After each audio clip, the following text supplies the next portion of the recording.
The first thing I want to ask you is how do you feel about New Jersey, along with all the other northeastern states, being somewhat of a safe state? And Republicans tend not to go into this area because they feel that the Democrats already have a strong command over these states. Well, as you say, they have a strong command, but it's not a guaranteed command. New Jersey, along with Massachusetts, Connecticut, New Hampshire, have historically always voted Democrat. I could also argue that Texas has always voted Republican. You know, there's a lot of states on both sides that typically balance out the shift. Don't you feel that the Republicans aren't really doing enough to maybe sway the vote in New Jersey along with the northeastern states? Well, we Republicans typically tend to focus on the swing states because that's where we have more of a shot of swinging towards the Republican side. Another thing I want to talk about, John, is how third parties suffer. It's so hard to get a centralized group of people in one area to actually capture enough electoral votes.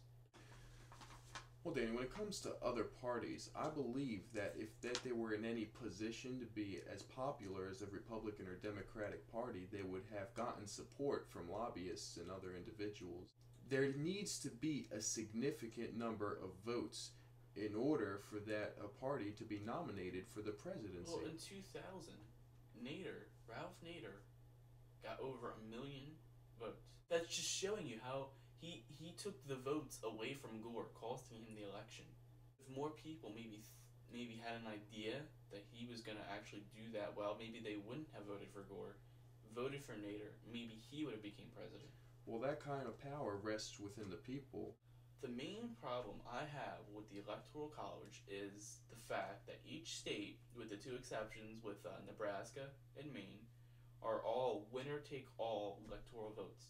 That doesn't really seem fair. It seems fair because basically what each state does is they have a popular vote, and whoever wins that popular vote gets all of the electoral votes. Don't you feel, say 23, 25 counties in Pennsylvania, each district should have its own vote? The method you are suggesting is vulnerable to gerrymandering. I don't feel that gerrymandering is that big of an issue. If it were, I believe the federal government should step in and draw the districts themselves. Gerrymandering aside, I think that each district in each state should count as one vote. Well, I understand what you're saying, Danny, but that's basically how it is now. But instead, we don't have districts, it's just on a wider scale. We're doing by state instead of by district. I just think people, maybe in southern New Jersey, would override people in northern New Jersey.